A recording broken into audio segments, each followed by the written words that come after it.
Nakakuha po kami ng magandang bato. Ganda. Dito po namin nakuha yan sa may ano. Ito. Bilog na bato siya. Bilog to eh. Ang ginawa namin, ininit namin yung bato tapos nilagyan namin ng luya. Tapos saka namin binasag yung bato. Tapos ito yung nakuha sa gitna niya. Isang parang bato rin siya.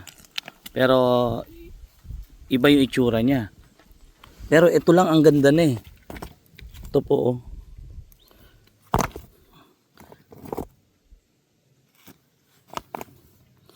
Gara na itsura niya.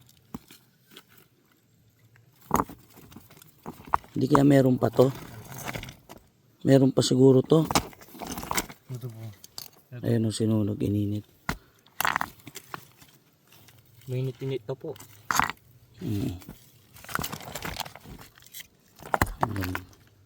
Ang ganda na itsura ng bato. Oh.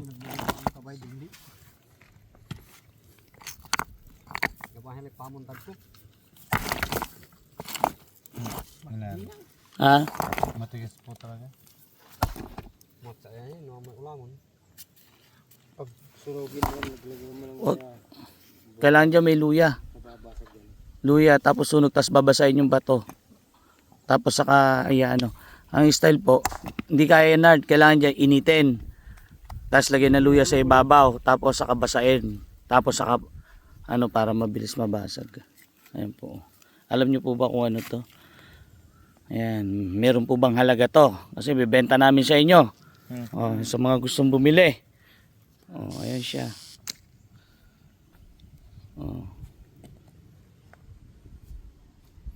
'Di ba? Ganda.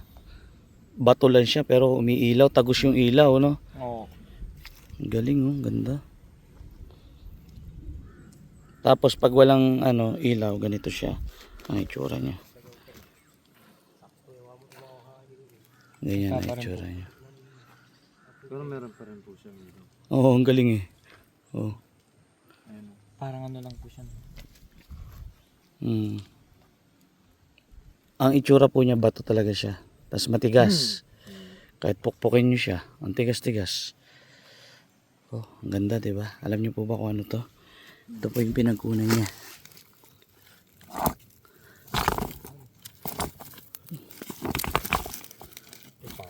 Pag-aralan natin kung anong klaseng bato 'to.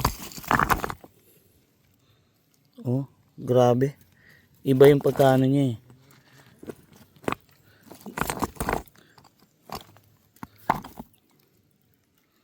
Diba ang ganda? Pero ito yung maganda.